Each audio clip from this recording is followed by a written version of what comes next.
Okay, I think I mentioned this before, but we once did this conference at our church where we invited other churches in, and they wanted me to do this skit. Boy, I'm having a hard time saying that word. Skit about bad habits. And they told me, like, well, we don't want me to do something that represented smoking or drinking. And at that point, my mind just went, duh. I mean, I knew that's what they wanted. I think they wanted a skit where that would actually convict Christians. Not just Christians that chose to drink or smoke. I think it's kind of funny how hive mind we were at the time, and how oftentimes when I would think things, I knew there were certain things that were just done in an LFF way. But anyway, I hope that didn't confuse anybody. Here's the skit that I came up with. Okay, gonna keep the intro short again. This is Mark, and this is skits I wrote about 25 to 30 years ago for a college-age group. These sketches are videotaped, and they're full of Christian stuff. You can find them on a YouTube channel known as CCF 90s Skits Nostalgia. You can go there and watch them unedited if you like. There's a lot of just, again, cringe on this, and I have to admit, while I was editing the subtitles on this, which I have to do, there are certain parts about this sketch I like, and there's a lot that I don't like about this thing. And I think part of it is a lot of how do I explain this? The basic premise of this sketch is that these main characters are bugs, and they are trapped in this web because of certain bad habits they have. As you know, the sketch is titled Habits That Bug Us. Well, maybe you don't know it, now you do. But I have to admit, this has certain wrong impressions about certain habits. And as I was watching this thing, or as I was looking over this thing, I noticed that during this time in the Christian community, I don't know why I'm having a hard time saying that.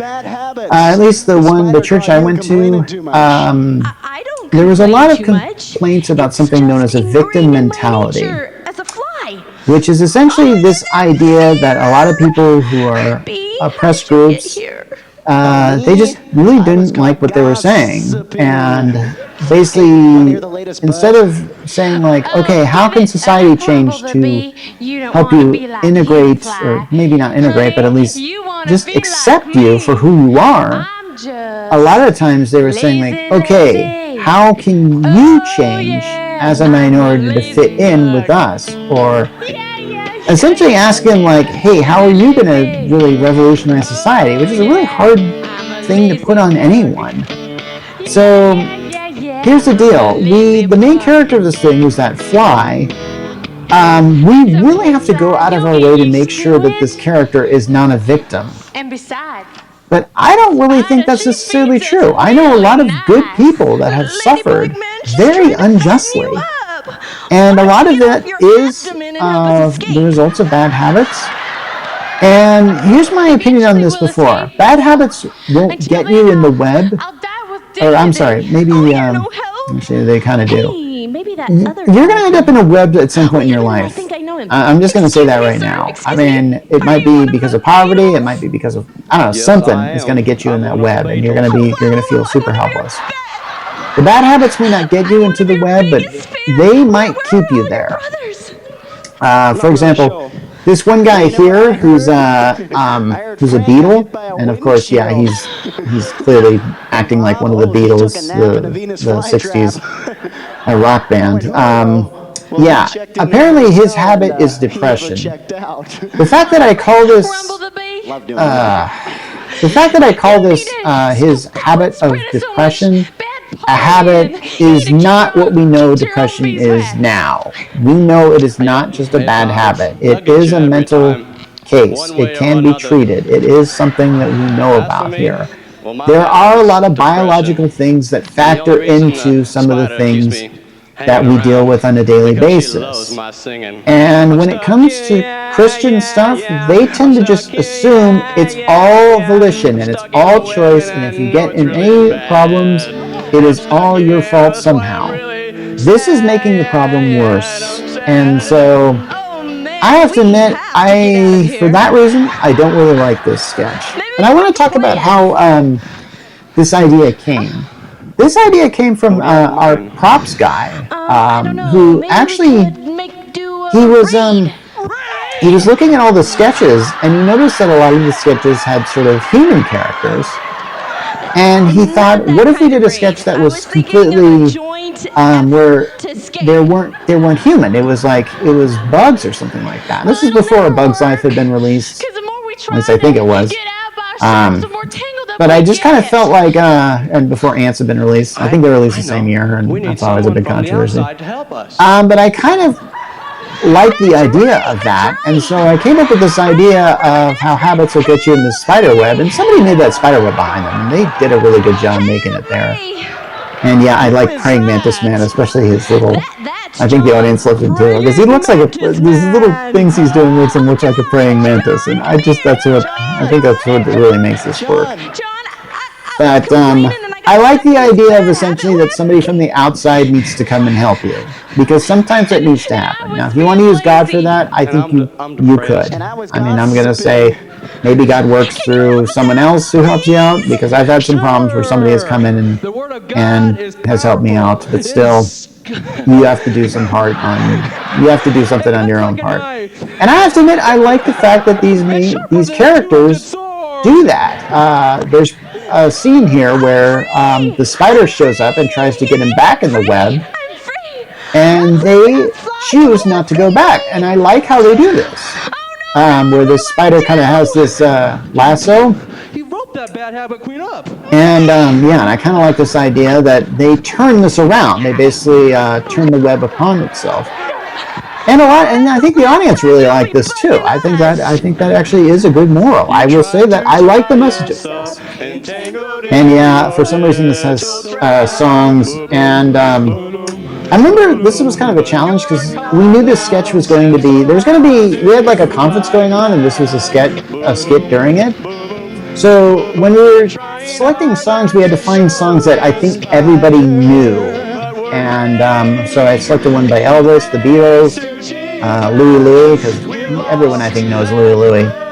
And so when it came down to this, I basically just said, okay, You've Lost That Love and Feeling. Everybody knows that song. So I just, if you haven't, then you haven't seen Top Gun or something like that. So, yeah. So all in all, there's some good and bad in this, and I've explained what I like and don't like about them. Maybe you like it. I don't know. Anyway, I think it's pretty... Okay, I think I mentioned that in my commentary that I don't really like how this sketch really addressed certain problems. Like, I didn't like how it addressed depression as a habit. I think we know there are some habits that are ingrained in people, that are chemical imbalances, that we can't really just say that it's that you're choosing to do this badness. In fact, I have a theory that there are people who do evil, or at least crimes, they're probably not right in the head. Now, I don't know if they can be treated, and I've heard that there are many people in prison that are mentally challenged. And if that's true, then all we're really doing is just punishing a certain segment of society that is born differently, and because they're just following their basic, albeit flawed, nature. So yes, I have a problem with the sketch that goes out of its way to show that the fly somehow deserved to be stuck in its web. I don't really think that the presence of calamity in anyone's life is an indicator of bad character. It is, however, a good sign that something could be wrong with them, but not necessarily their fault. I think the whole point of Job is to show how wrong people can be in their judgment of this. It's the same thing with poverty. We cannot, essentially, some people are born poor. There is nothing they can do about it, really. So, it's kind of crazy. And I just think that the issue is that if we should help someone and not worry if we're enabling them or not. That, I think, is what we should be doing. And I like the idea of rising up out of our problems and just giving the jerks who divvy them out what's coming to them. That's one thing about this Habits That Bug Us skit that I do like, is that I think the villain gets their comeuppance. I like that part. Okay, let's move on to another sketch. This will be my Okay, let's get the intro out of the way. I'm Mark. These are sketches I wrote They're sketches I wrote 25 to 30 years ago, back when I wrote for a college-age Christian group, and you can find them on a YouTube site known as CCF 90s Skit Nostalgia if you don't want to hear the commentary. A lot of evangelical stuff going on here, and a lot of cringe going on here. There are parts about this sketch that I do like. So when I was going through all the skits that I have, like at least taped on file, and I wondered which ones I wanted to do a commentary for, I picked this because I think I liked the basic concept of it. And this is one of those times where the concepts and the execution don't necessarily match up.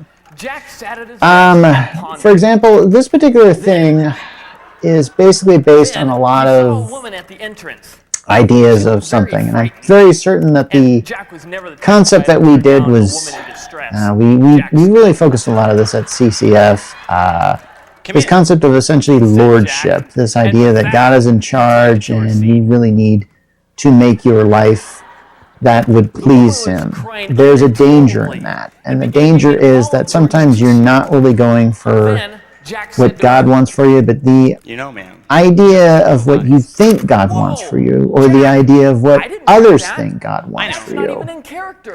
And that gets really kind of dangerous. And I still believe in God, and I still believe that there's a God there. What I don't believe is that we can make this recipe book for what we know God wants, and I don't even think even the Bible is really a good representation of what God wants.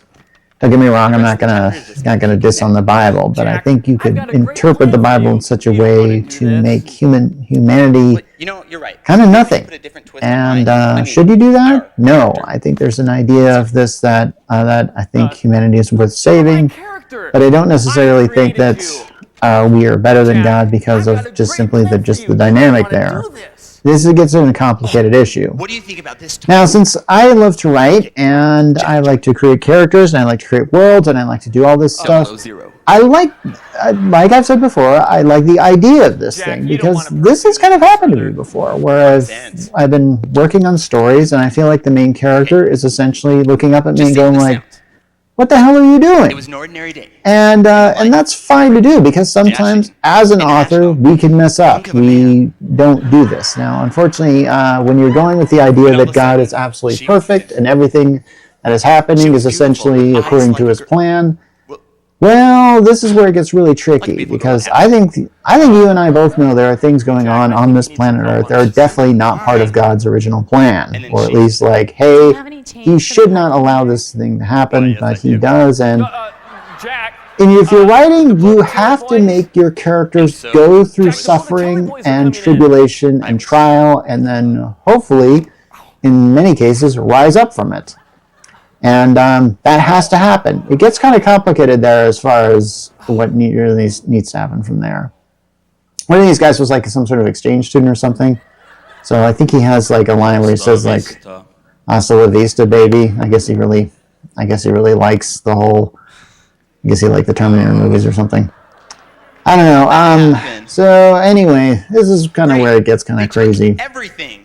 Get it? Because he took a sign that said everything. See? I know that joke didn't really work. A lot of these are very meta jokes, and sometimes they work, sometimes they don't. But I kind of like this idea of essentially working with someone who is, I don't know.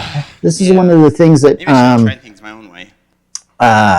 it would be kind of weird to imagine if you woke up and you discovered, like, say, you're actually like in a movie or you're in a book, and there's somebody behind a typewriter. There's people just trying to figure out how this goes. Imagine how you would approach life like that. Maybe you would want to make corrections, and you would want to make it good for you. I think there's no problem with that. But I think, unfortunately, the way life works and the way stories work, even fiction works, there's always some stuff that is going to get you down, okay? And maybe that's good that happens. But I'm not really certain that that's the moral I'm trying to say in this particular thing. So, yeah. I don't know. I think there's some good concepts here, but I don't know. I'm just gonna say like, if you like this, just gonna. My job, ma'am. Yeah. Anyway, well, at least the actors are doing their best in this role, and I think it's I think as far as like original material, I like it. Okay, I have to admit I don't really like this sketch all this much, and there are some skits that I did that I really loved and I have good memories of, and there are some skits I felt like I just kind of did. This would be one of them. For some reason, I do like the idea of it. There's this meta idea of a character stepping out of its work to take over as the creator. It'd be like if I was writing one of my books or something like that, and a character just leapt out, just basically says, I'll handle this, and starts typing on the computer or the typewriter or whatever it is. And I think a lot of us believe we could write a better story for ourselves, and we want to do that, and we try every day to do that. And it's one that's devoid of conflict, or would conflict come and it's very easy to overcome. But I think if we look at our own lives as a story, we find that it's quite long, and I suppose we could review it with a beginning, middle, and ending. What we might lack is sort of a theme. There isn't really, life is kind of like that. There are times where you go through things, and it's just like, what was I supposed to learn from that? It just seems like it's just a bunch of dumb stuff that happens. So, in other words, I like what this story is trying to say. That I don't know how I feel about this. Is there a plan to our life, and are we a part of it? And if so, or can we work against not being a part of it? Or can we work so that part that we play shines? I don't really know the answers to these questions, really. And Christianity likes to think that they know about this, that they know that there is a plan, and you have to work along with the planner, say God, to make it happen. Which does account for a lot of things, because if everything is created according to a great plan, why is there so much calamity? And but when you tell stories, calamity is a natural part. Characters have to go through things and stuff like that to grow. And I think there's some part of it that is a really good intersection that is happening, that I think we can relate to, that I think Christianity sort of has a good idea about, this idea of a creator and stuff like that. Points there. But now, for this next sketch, oh boy, this one is one that I do have pleasant memories from, and I'm just very proud that I wrote it. Do I like the theme? Let's get to it. Okay, so these are some skits I wrote 30 years ago, or 25 years ago, not really sure. This particular one, if you want to watch it without my commentary, you can find it on the YouTube site under CCF 90s Skit Nostalgia. However, there is a lot of evangelical cringe in this, and this one is really full of it, and yet I am so proud of this one. Part of that, I think, is just, it's pretty easy to figure out how this was, boy, this really just kicks, doesn't it? Okay, it's only like 4 minutes long, and I think all of it is used pretty well. So as you can see, there's a box there with God's plan in it, and essentially the angel is telling these people to open the box. Very simple setup, and it's done to the tune of Beethoven's Fifth. Now I think I had like a CD set of like classic hits, and Beethoven's Fifth was on it, and it's only like 5 minutes long, so I actually cut a minute out of it somewhere to make this thing, because honestly, this is one of those times where the script was like very long, because everybody talks super fast. Like this character here is just delivering this huge monologue. Now I was so worried when we did this sketch, because in rehearsal, I remember the leader of the CCF team was going like, this guy sings so off key it hurts. But I actually think that's what makes it work, because they do sing off key, and who cares? I like the excitement of it here. And I think somebody actually messed up there, but that's fine. But, because, this is a lot to keep track of, and honestly, sometimes I wondered if we were just putting too much of a strain on these people and doing this thing. Because, sometimes when you're doing skits, it isn't all fun and games, especially in the rehearsal stage. But man, when it comes together, it comes together. So, yeah. And yeah, this is one of those times where I basically just listened to the tune and just had the thing on play pause, and I just would write a line, and it's like, okay, where's this going?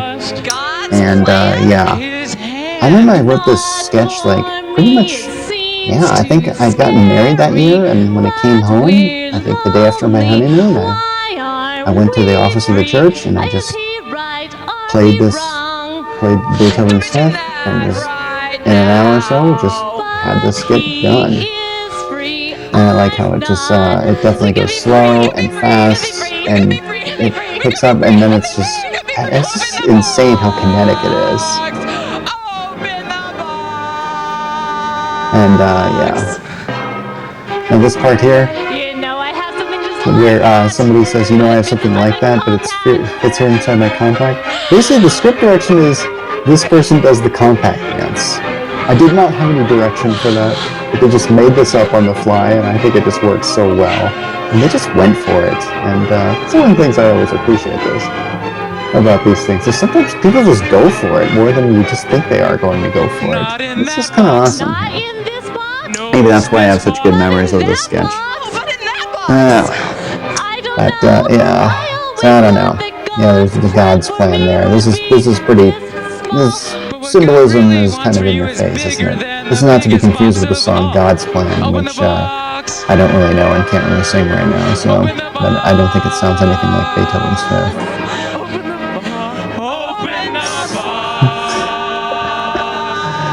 Oh gosh. And at the end we're going to do this thing. I just can't help but laugh at this thing.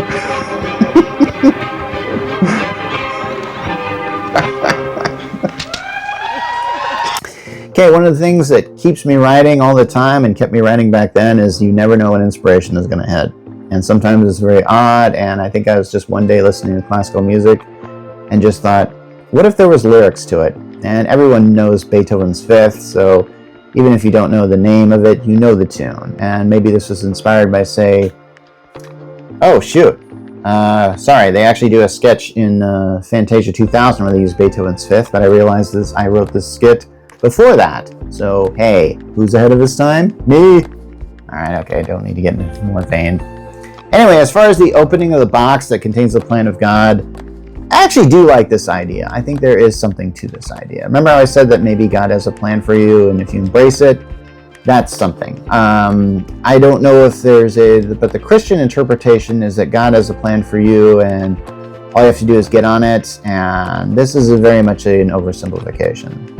After all, I just explained in that skit before that life is full of complications and weird plot twists, and just by saying like, okay, I'm now God's, you can't really make all those stuff go away. I don't know, maybe it's equivalent to, say, the hero's journey or something like that, where Luke Skywalker is sort of directionless in his life, but the moment he becomes a Jedi, or he starts to becoming a Jedi, he has more purpose in his life. But I think we've learned over the years in Star Wars that the Jedi Order isn't exactly the best order. And I'm starting to learn that about Christianity. So as far as this idea that there is some purpose to our life and stuff like that, I personally think the movie Soul handled this a lot better. As the main character just constantly believes his life is supposed to be about something. But the issue is, I believe that the moral of that thing is life is about living, and part of that is figuring this out as we go. And I suppose that's good to know, because what can we guarantee, really? And this is something that I kind of learned in doing skits, is that, yeah, there's some of this stuff we made up as we went, and some of this had a bigger plan. This next sketch is kind of in a similar vein, addressing some complicated issues. Okay, so do usually your intro. I'm Mark. These are skits I did about 25 to 30 years ago. Skits are videotaped, done at CCF, and they're on a YouTube channel known as CCF 90s Skits Nostalgia if you want to watch this without commentary.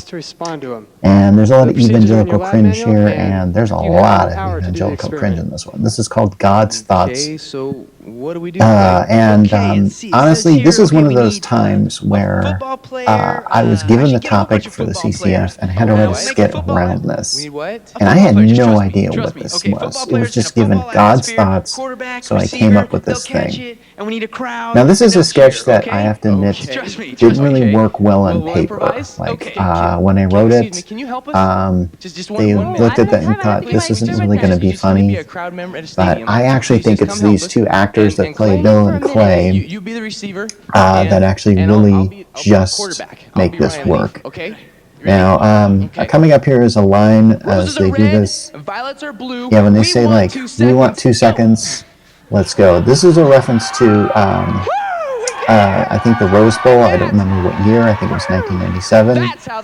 And, yeah, essentially the WSU Cougars were at the Rose Bowl, and they were about to make a touchdown, and they wanted a few seconds on the clock and they could have turned the game over, and they could have won the game, but suddenly the clock just started running really quick, and then the game just kind of ended, and the Cougars lost. So that's what that's a reference to. Terrible. This is just a weird idea. I don't even remember how I came up with this idea of this kind of lab class or something where it's just like, yeah, these guys are like in the lab and they have to do demonstrations. And if you've been in any lab class in college, it's always like this, where you are in this kind of thing and you do a demonstration and then you have to graph it.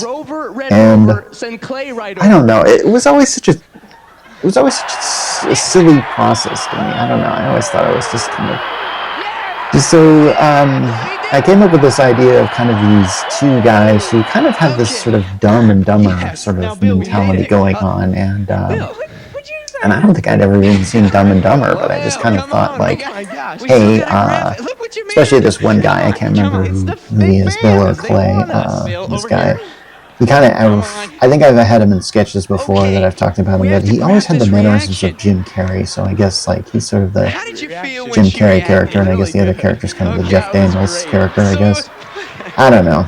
But, anyway, I just noticed something about their names, Bill and Clay.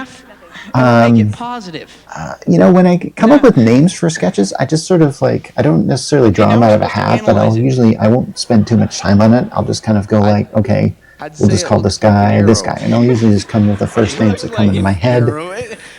Bill Clay, I suddenly realize, is an alias that Hans Gruber from the movie Die Hard used when he's trying to fool Bruce Willis. I just noticed that now.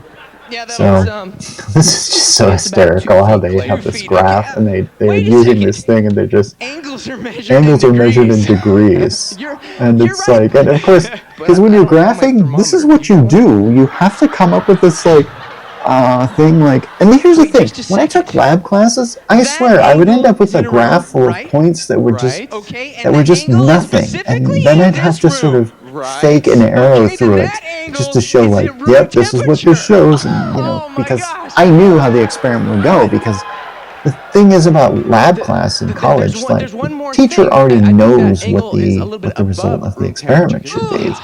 So yeah, you are using the scientific method, but you have to cheat it, and it's really unnecessary. So it's kind of, I think that was born out of this, the fact that these two essentially not very intelligent people have to make these graphs, and they have to come up with this thing, especially when they go like, when they make up the whole thing, like, where they make the graph and they go, that looks like an arrow. This is something I actually use at home a lot, because really, no one remembers this sketch, okay? No one does, alright. I'm going to have to say, like, there's very few people that remember this. And they don't remember it like they remember, like, their favorite movie or something like that. So occasionally I'm doing something and I'll just say to my wife, I'll go like, that looks like an arrow. Because it's like, it's essentially what you come up with on the, it's usually the results I come up with whenever I do stuff like this, like graphing and stuff like that, is I just look at, there are some people that need graphs and pie charts to see anything. But for me, I just look at that and I just go, that's a circle and that's an arrow. And there's just some people that just don't think like that. And I don't know how they come up with this graphic thing that they do like all the time. Negative. You know, I don't know how they decide that's negative or whatever like that. It's just something that you just go with it, and I just think it kind of works. Especially like this character who's always so enthusiastic to help them. Yeah, it's something I thought about in the sketch. It's like, if this is a lab class, surely those two other people here are doing the same experiment. And so how come they aren't asking them to help for help? I don't know. And maybe, obviously Bill and Clay aren't doing the experiment right, but... that is just adorable! Oh, yeah. So... Anyway. We need the fish! Oh, boy. Oh, yeah, and I don't think this was part of this was not in the rehearsal, but I think the sound guy just decided to play the Love Boat theme. I didn't ask him to I just kind of like, or maybe it is in the script, I don't know, I don't have the original script before me, so sometimes I have to go with whatever I see here. Oh, man. I remember people just talked to me afterwards how much they loved this sketch, and I loved it too. I just, it was something that just didn't look like it was going to work, and then when you actually got it working, and when people just get going, it just really works. This is kind of the beauty of theater and doing spontaneous things like that. Absolutely right! This guy actually kind of sounds more like Jerry Seinfeld now. A what? It's a correlation. Let's write it down. Write it all down.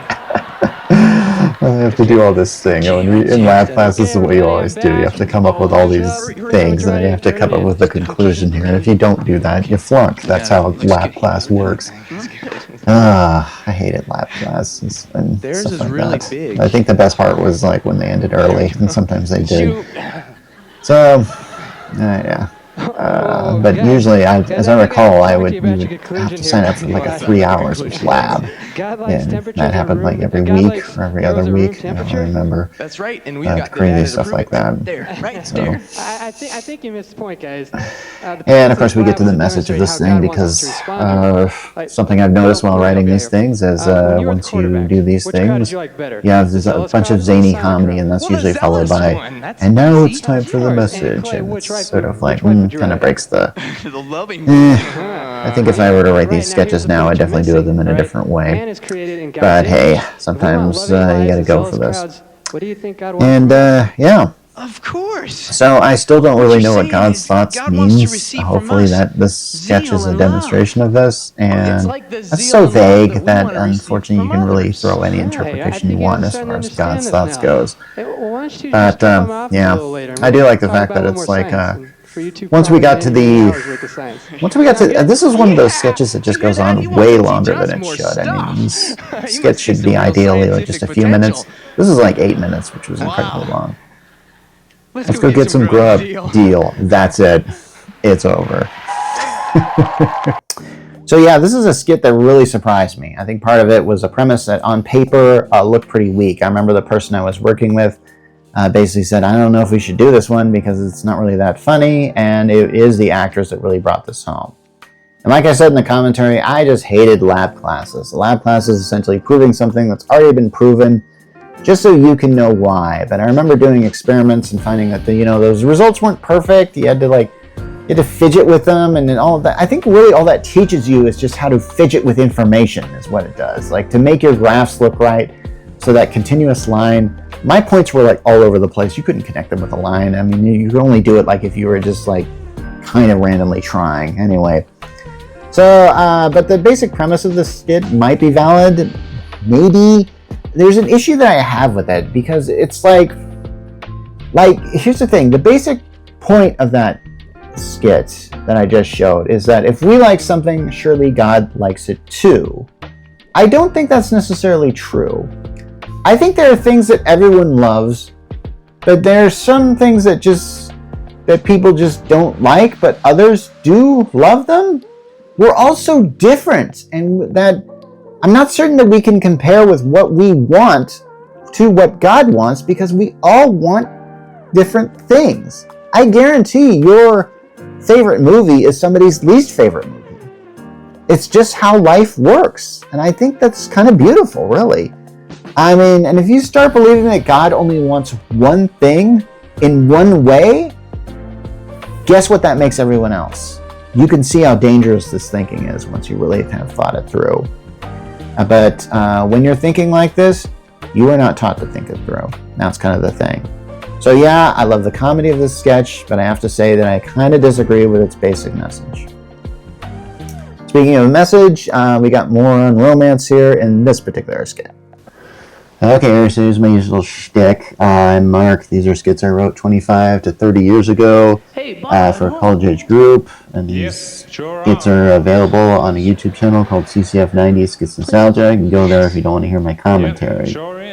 There's kind of evangelical cringe going on here, but not as much in this one, I have to say. I actually think you could probably do this sketch on, say, I don't know, Saturday Night Live or something like that. You can do that. Sorry about the... Oh man, everybody's head is kind of cut off in this thing. I might have to adjust that. Oh, well, maybe I've done it already. I don't know. But anyway, this sketch is, of course, about relationships and stuff like that. This was always a pretty popular topic. Because in the Christian community... Jeez, why in the world am I having a hard time saying that? The marriage matters, as in, like, because... That's the only way people really get together. Yeah, I know. And here's the thing. A lot of the stuff in the sketch is a critique of how a lot of Christian people view marriage. And the thing is, I wasn't married at the time I wrote this sketch, but I was definitely on my way there. I had a girlfriend, and we were definitely making marriage plans. And but I knew the pitfalls here, and it's kind of funny how even though you know the pitfalls, you still kind of just I don't know, you do stuff like this anyway. But I kind of like the whole aspect of how this guy thinks he's kind of in a romance, and I don't know. I mean, I'm pretty sure. Like, I mean, there were a lot of rom-coms that came out in the '90s that used kind of styles like this, and I believe that the term meet cute was like derived from those type of situations. And I don't even think that we had that word meet cute back then. So I just kind of, but I basically, the concept of that is there, and a lot of the stuff is there. Also, there's this idea I think that this guy has that we're going to do some lots of awesome things with music playing in the background, or romantic music playing in the background. He's basically talking about a montage, and I didn't even know that that was a word. And so I would have gladly used that word now, but I do kind of like the fact that this character doesn't really know this stuff, but he just sees this kind of stuff. Oh man, an encounter certs would pay good money for. That's a reference to a certs encounter, and that is something that was a very big ad campaign back in the day, and that is just, it's crazy that I even used that. And actually, you know what, search encounter, what's that, from the 80s? Shoot, boy, man, I'm really showing my age at that time. I bet the people who were in the audience didn't know what that was. But anyway, so yeah, this actor is doing this, is just really hamming this up, and it's just really, it was always a pleasure to work with this guy. And this is, I mean, you've seen this guy in other sketches if you've I'm sure, because yeah, I'm very certain he had him in other things. He was always just a blast to be around. Anyway, so yeah, we do all this kind of crazy stuff, and the fishing thing is great. Oh man. So yeah, what's funny is I believe everybody who is in the sketch now is married. They weren't then. I'm pretty sure of that. But so yeah, and this is one of those things where it's like, I mean, I kind of get this that this is the ideal thing, and we even have like Unchained Melody playing in the background. That was pretty popular from the movie Ghost, which had come out a few years, actually several years before this had happened. So yeah, it's always something you can throw in whenever you're trying to do like overly done romantic stuff. Yes. Just kind of throw that in there. I like the idea that he believes that his wife is going to basically clean up the place, and he's never going to have an argument with her at all. And then, oh yeah, they suddenly realize why I'm kind of cut the heads off this thing, at least in this stage that I'm doing it. because this guy who plays Bob in this thing is very tall, so I think I tried to. So yeah, some of the heads get cut off. Yeah, I'm sure you've noticed that a lot of this quality isn't, or the video is not good quality because, hey, I mean, we were using videotape and taped this off it. I got this off of VHS. I mean, what else can you do? Anyway, so, but, and of course they have this kind of thing where I like that idea where it goes like, because he snaps out of his little dream thing where he's hugging Bob and he just goes, and that's so television. I've always noticed that whenever characters are kind of like in the moment of their fantasy, then they come back into reality like really quick and they're doing something and then everybody's looking at them and they're all embarrassed. There's a lot of stuff that I'm just playing with a lot of TV conventions in this thing. And I think a character has a line here where they go, it was only a dream, or was it? And it's like, that really plays with a convention that you've seen on television and movies before. And honestly, I think that was really done very well in the movie Wayne's World. And definitely I think this film has, or this skit has a very Wayne's World type of influence, and the relationship here between Bob and Alex I think really shows here.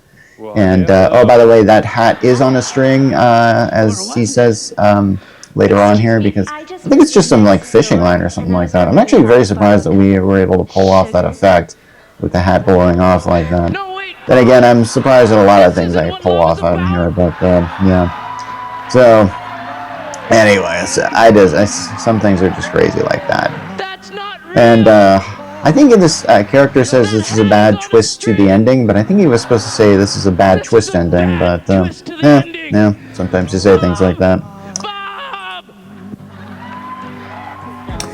Okay, I think I've already mentioned this, but Christian people tend to deify marriage. After all, it's the only way they can have sex without sinning. So naturally, there's a lot of things that Christians want to do to prepare for it, but really, there just isn't really a way, I have to say. I mean, what are you supposed to do? I mean, honestly, if we made it too orderly, I think that would make love not really work.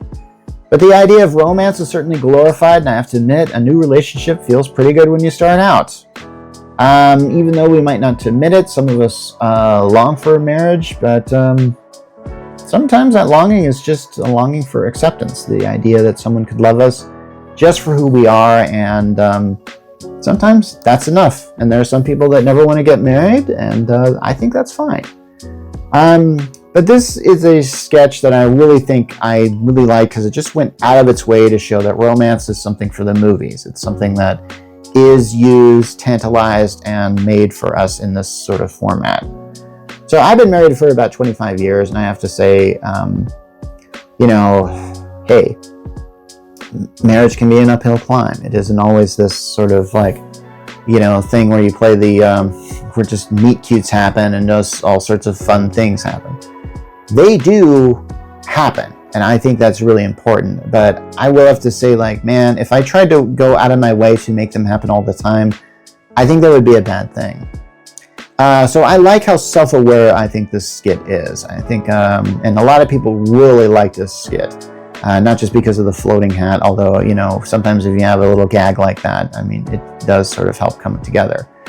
I think we all know that the perfection of marriage is a fantasy. In fact, actually, I don't think I told this story in the commentary, but I think there's a line where a character says, like, we'll never have a fight ever. And I remember the two men who I was working with at the sound booth, while I was watching the skit, both cracked up because they knew how much of a crock that was. So, yeah. Anyway, I'm going to gear up for this last particular episode. Something I just noticed that isn't in my notes, but I'm going to mention now. A lot of times when I did these skits, if I wasn't in them, chances are I was up one level above in the sound booth or in where they controlled the sound and the lighting. And a lot of times I was giving the cues to the sound guys to put in sound effects or the lighting guys to sort of like do their lighting thing. But most of the time the lighting guy was really on point. This is where I really liked to be, honestly. And when I wasn't backstage constantly helping out and sort of guiding people out, I really liked that thing. And that's something I don't think I've really mentioned before. But let's get to part 6.